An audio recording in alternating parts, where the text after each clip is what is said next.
different.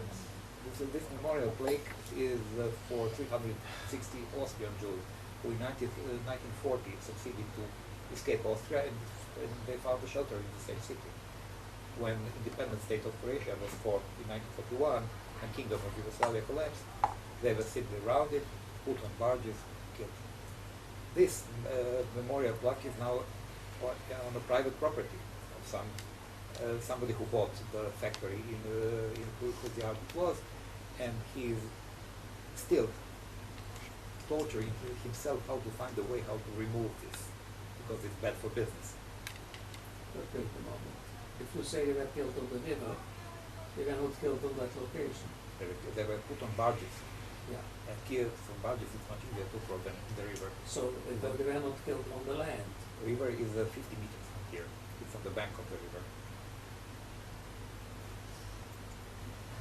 The same city, Brčko. This shows the destiny of local Jews. They were rounded, brought on the bridge, and killed. And this, like you see, was in the middle of the bridge. The bridge was blown by Croats in 1992, in the beginning of this war, last war. And the same parish priest who did this memorial went really to great lengths to rescue this plaque and to put it on the Bosnian Serbian side of the bridge. Because on the other side, the border between Croatia and Bosnia is today in the middle of the bridge. This is also one abandoned and destroyed Jewish cemetery in Croatia. Just to illustrate what anti-Semitism is, I was looking for it, I couldn't find it. And I asked people, it was Sunday, and I asked people in the church, local church, can somebody show me the way? Of course, they were very polite, they showed me the way, and I took my team, we documented, photographed, measured, and so. And while we worked, the group of people, obviously from the church, came. So probably somebody was in the group whom I asked about the location, and they started to talk loudly so they could be sure that I hear it. They said, you see, this is the place where Jews were killing Croats, so in 1941 we killed them all. This is in Tuđman's time. So this is the remnants of one cemetery in Serbia. The Holocaust memorial is somewhere broken in these bushes. This is the Bosnian fate of Jewish sites. Jewish cemetery in Derventa, also in Republic Srpska, is heavily infested by mines, never cleansed, so nobody dares to go in it. Now we are coming to our modern nationalism in Bosnia. This is a memorial cemetery in Donji Vakuf, presently in the Muslim Federation part of Bosnia, and it was built in 1965 with names of all partisans from that area who were killed and whose names were here. This is how it looks today. All non-Muslim names are removed. This is, again, That means also Jews, besides Also the main ones probably Serbs. the names are both Serbs and Croats. But I took it as example because later on I'll have the same in Serbian part and you will see what happened there. This is Kragujevac, a small city in Serbia, well known by a severe crime which Germans did there. In October '94, they rounded all male inhabitants of the city, including the whole high school. I mean, male boys from the high school, and shot them all, 7,000 of them, Jews who did with them. What I didn't like is that the only space they chose for the memorial was the former Jewish cemetery. Since they don't have Jews anymore, they took it, and these two plaques, if you see, are saying that this memorial was done honoring the people. Kragujevac, one is in Serbian and one in Hebrew, but both are put there by Society of Jewish Serbian Friendship. I have my very negative opinion about these national societies of friendship between nations, especially when one side is Jewish, because there is always some misuse in that. Anyway, now the place which one knows, Kruščica, a small concentration camp in the Croatian part of Bosnia, in the Croatian part, mainly inhabited by Croats in the Second World War. And this was active only 3 months in the summer of 1941. About 3,000 people were killed. Here, thousands of them Jews. Here you have a plaque on this wooden shack, used also for practice of shooting. And you have only this ugly socialist type of monument without any word mentioning Jews, although 2 Jewish communities were completely obliterated here within 2 months. It was so cruel that Italians, whose zone was only 20 kilometers from here, complained, so the camp was closed. And the worst thing is that around the camp are houses of those people who were doing it, and their children and grandchildren, all around the camp. People are still there, and we're not very happy when we were there a year ago. This is Belgrade, again, place of eternal friendship of Jews and Serbs. This is the execution place of 350 Jews, with a plaque broken and thrown away. This is the archival photo. And this is now we are in Croatian part of Bosnia. Jewish cemetery was blown in 1993 by Croats. It was a small Jewish cemetery, not very old, but still, this shows you the attitude. In the center of Sarajevo was a villa, called Jewish villa, which was taken as a headquarters of special forces of Ustashi forces, and they succeeded to kill here between 1941 and 1945 about 7,000 or 8,000 inhabitants in Sarajevo, but mainly Jews and Serbs. And this is what remained of that monument. In small city of Opatija, which some of you, older people, or elderly members of this corps maybe heard the word Amansia. This is a very famous Austrian holiday resort during the KOK. Only 1 Jew survived and came back. And he himself dismantled the Torah Ark and made the Holocaust memorial of the Jewish cemetery. This is just lovely. Here we have a forgotten tombstone memorial of Jewish and Serbian partisans, which were rounded by Germans and Stashis, and all together killed and buried here. And here, again, a small story. It started to fall apart about 25 years ago, and the municipality of that part decided to repair it. They dismantled it and prepared everything for doing the work. They exhumated the bones. And then one day, delegation came to me. I was already the head of the community. They brought me a small envelope with 45 golden teeth. And that's why. How do you know what is what? Because here are together buried Muslim, Serb, and Jewish partisans. And he said, neither Serbs, neither Muslims had the golden teeth. These must belong to Jews. And that small envelope is still in the safe of the community. I mean, it's a touchy story. Sorry, I just this is collective memory, not a historic memory. This is the same monument. This is a small example of politicization of the Holocaust. This is Jewish cemetery in Pridor, Serbian part of Bosnia. And after this war, last war in 1992-95, Serbian church erected the cross in the Jewish cemetery and put a small plaque saying that Jews and Serbs were victims of fascism. The same, we'll show you later. This is Kosovska Mitrovica, Kosovo. Jewish cemetery completely disappeared in the last 10-15 years. This is the old Jewish cemetery in Pristina, also Kosovo. Look what's remained. And this is interesting. This is a partisan memorial in Pristina, Kosovo. But all, you see, all non-Albanian names are removed. Serbian and Jewish. Here are pictures of some of these Netherlands. This is maybe this is after the Jasenova. This is the worst place. This is Sajmište, concentration camp in Belgrade, operated till 1942, when they, after fulfilling their task, they sent a message to Hitler that Belgrade is the first UNRWA city in Europe.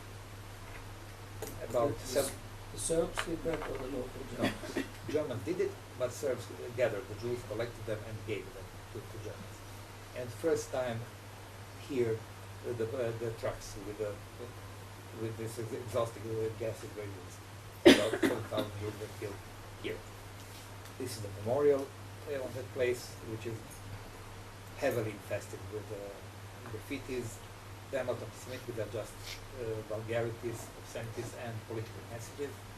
And in the center, this is a tower in which Jews were hanged as decoration, unmarked, never marked.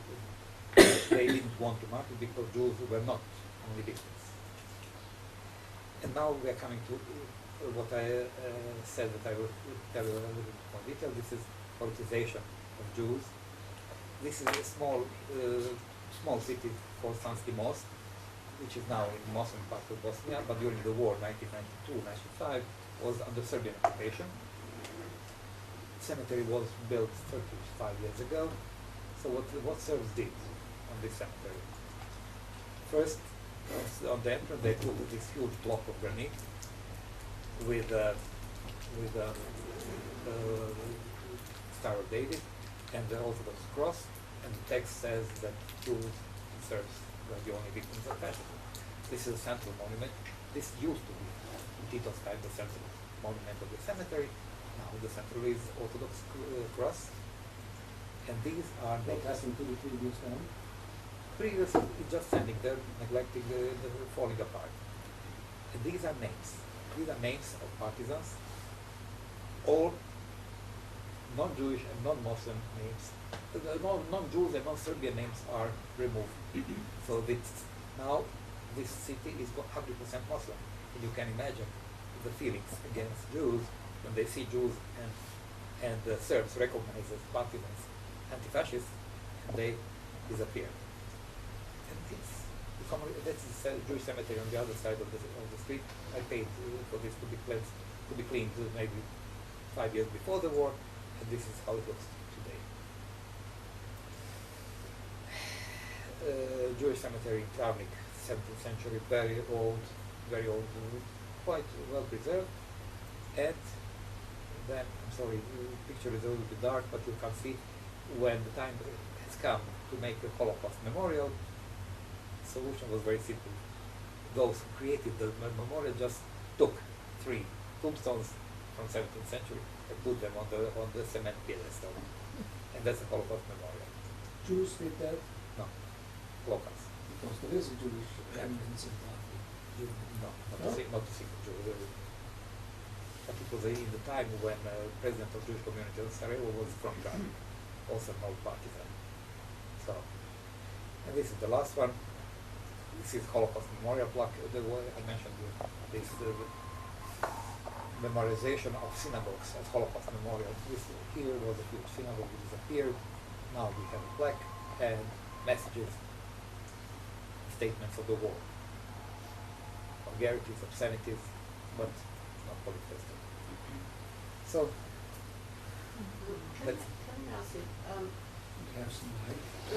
during the course of the war in Croatia in the 90s and since the 90s, when land has changed hands between Muslims and Serbs and different forms of Christians, have they each vandalized each other's cemeteries? Or is it only the Jewish ones who seem to suffer? it's a good question because can you imagine entering the city which used to be Muslim, burned and destroyed, including the mosque. The mosque was used, the minaret was used as a target for practicing artillery, and beside Ottoman Turks called the yard of the mosque harem, and it was usually a cemetery in small places, and harem completely untouched, with a fence freshly painted and maintained in a place where Muslims were all killed and expelled. It was a habit to destroy places of worship, churches, mosques, but usually not cemeteries.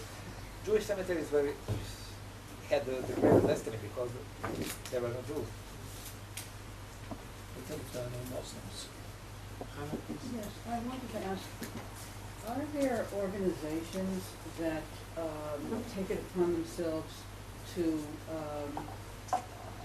go around and care for any of these, I was in Belarus for 2 summers. I went with a group of people who had been partisans or sole survivors of their families. And it was called the Globoki Society. I heard about it. My father's cousin was the head of that. He was from Globoki and lost his family. And the purpose, and I went with them, the purpose was to go around and try to build fences around some of it. A lot of what I saw here, like stones isolated in fields, we saw animals grazing in the fields there. And as a matter of fact, Globoki was a completely Jewish city before the war, and one family remained, and there was a cemetery that had been secured with a fence, etc. And as we were standing there, a local person came over and said, "Too bad Hitler didn't kill all of you." Very So, normal. and this was long after the war. This person was young enough not to have experienced the war, but I just wondered. And apparently, they know where there were graves. We had a German driver who took us around. He knew all the places where even a few people were buried, and the society that I was with paid people to take care of the graves. Is there such a thing in Yugoslavia? The answer is twofold. One, where our bigger Jewish communities still exist in bigger condition, except 3 communities, Zagreb, Belgrade, Sarajevo, all others, the biggest is 200 souls. But where they are active enough, they provide for fence. In places where there are no Jews anymore, and it's about 130 places. We had 136 communities before the war, before that Second World War. It's left to its destiny. There were 136 Jewish communities Yeah. before the war? Yeah. Except in some places, as a noble example, municipalities, if they are headed by somebody who is conscious enough, they make at least fence around. And that started to be more popular, not the proper word, in the eve of this war. Not because people suddenly started to like Jews, but in 1988, 4 years before the war started, there were a lot of rumors about restitution. Everybody thought that Jews will suddenly appear again from somewhere and claim their property, so they did at least. They fenced it and prevented the development of this. And such organizations, as you mentioned, I was begging you for all time of my tenure as the president of the community for anybody to come. Nobody ever came. It's a small country and a small community. Look, for instance, you go to Split, they say that substantial part of their members are people from Split who live abroad. So there exists some kind of a link with the town again. In a way. What would you say, if you try to summarize it, what was the essence of the change the mid-90s war brought in memorialization? Because there are a number of points which we saw when we went there, which you mentioned today. Look, the first one is that you take your enemies out of the partisans. Well, that's a common trend.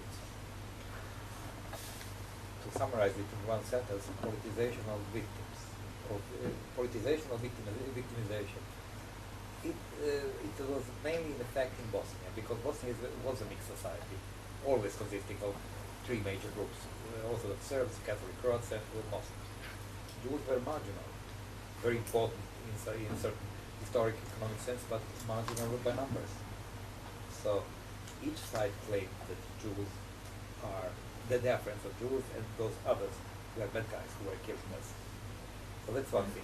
Second thing, you saw these 2 cemeteries where I showed you how they are taking out names of enemies from the memory.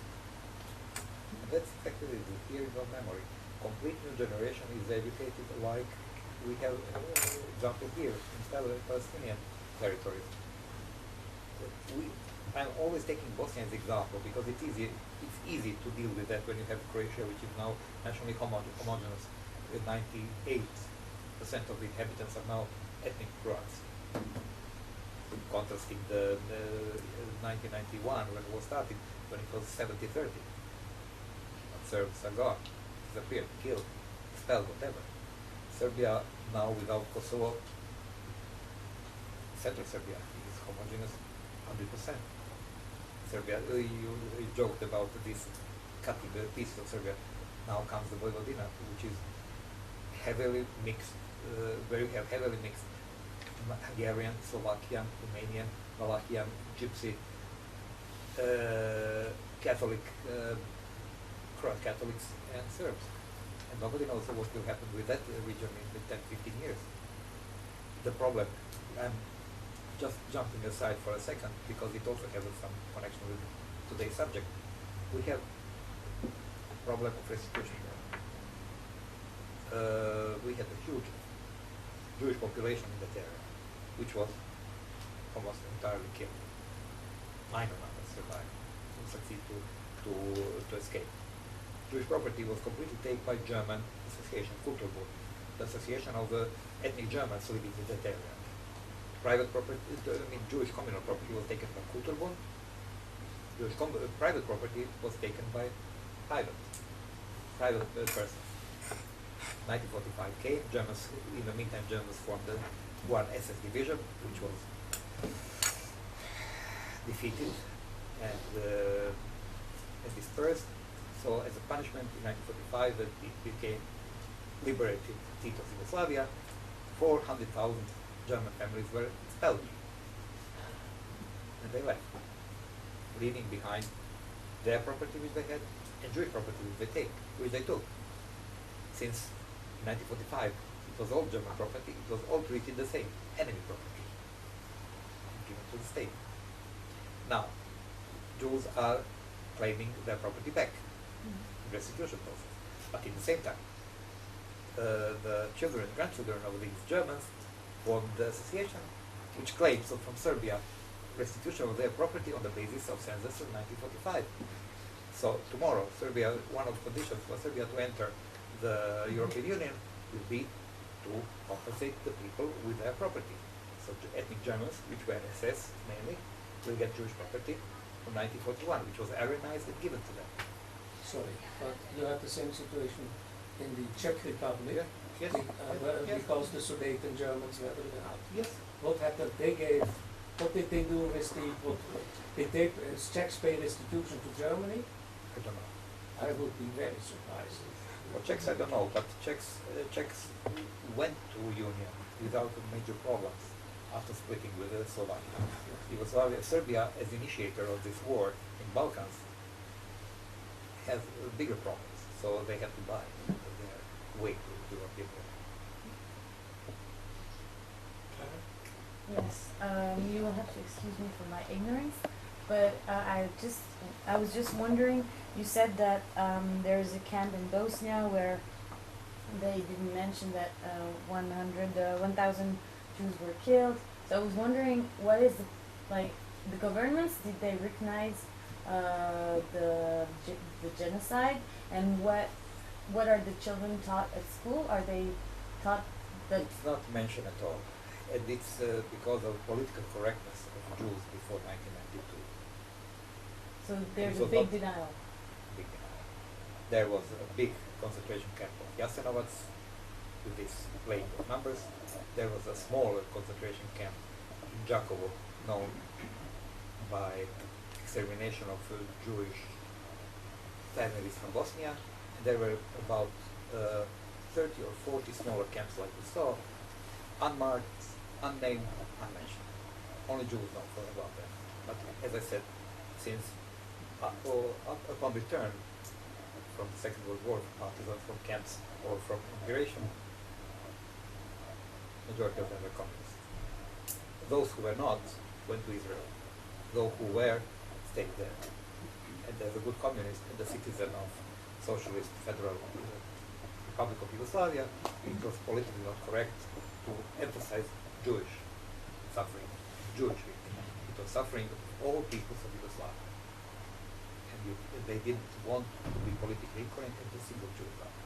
So this is also the case in the history program at school. There's nothing. They're told about the World War Holocaust II, is no? introduced as mandatory only a couple of years ago, and only for 1 or 2 hours per year. And Holocaust is explained and taught only in general terms. Because in general terms doesn't mention that it is about Jews.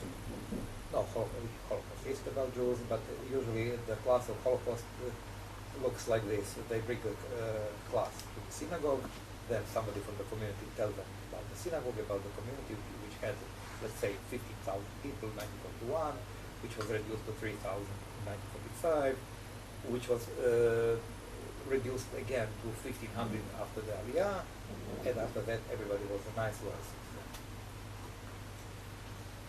And if somebody is interested, you can go to the cemetery and see the memorial.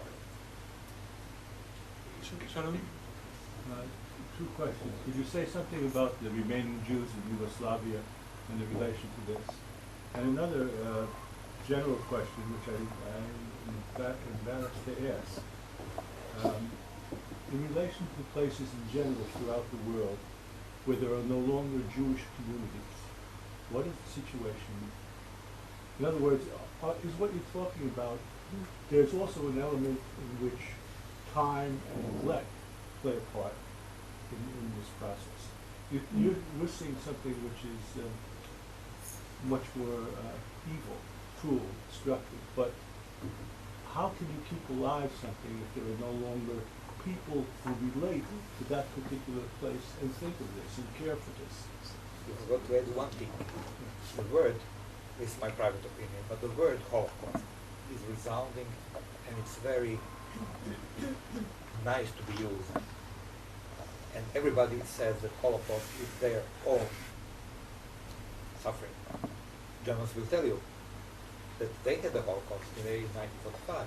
Poles had the Holocaust during the Second World War. Russians had the Holocaust.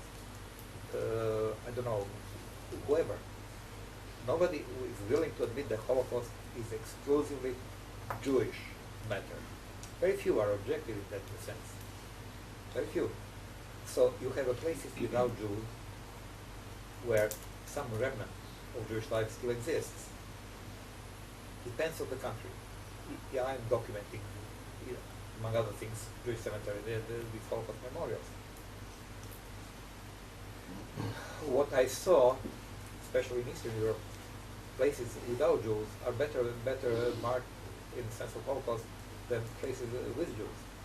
Because again, in communist, socialist countries of Eastern Europe, especially those which were behind the Iron Curtain, it was not politically correct to emphasize Jewish suffering. Not to mention Russia is out of that because Russia had its Holocaust from 1930 till Stalin's end. It's something separate. But for instance, I will give you an example. Germany. When you say Germany, Holocaust, your first association is Kristallnacht, when everything started, when temples were destroyed, Jews were started to be sent to camps and so on. Agree. The biggest houses of worship, the biggest institution were destroyed. We started to document in Germany, again, the Center for Jewish Art, 15 years ago. And it suddenly appeared. We found literally thousands of cemeteries, thousands of small synagogues standing. Majority of them even well maintained. I'm talking about cemeteries. Synagogues were mainly transferred to something else, for some other use. Why? We couldn't explain ourselves why. And then we found the answer. There is, for instance, my answer was, my enlightenment came in a small place which was called Aschenhausen, place which in 1938 had 10,000 inhabitants. 9,000 Jews, 1,000 Germans. Every single Jew was killed. But there remained the cemetery, there remained the synagogue, which was used as a village storage for hay and I don't know for what else. And Suddenly, cemetery appeared when we came clean, with a fence, with a plaque explaining what is it. And the synagogue, which was fachwerk, meaning bricks and wooden beams, is completely restored, as it was when there were 9,000 Jews. All done by one old man, 90 years old, German peasant from there. And my boss, who is a little bit naive, she was delighted. To find a man who invests his own money in a Saxony, in the central Germany, to do that, unbelievable. And I was looking, and just thinking, how many of these 9,000 he killed with his own hands? And now, in his last days, he wanted to somehow redeem his. That's the answer. That's a part of the answer, sorry. That's why we have to bring together collective memory and historical memory. Because historic memory is dry, and historic memory is what you are taught at school. And again, former Yugoslavia is an excellent example, because you have so many nations. And after this war and this split, each nation is now rewriting its own history. And our collective memory is maybe the only source, while the generation of the Holocaust and first generation after the Holocaust still exists.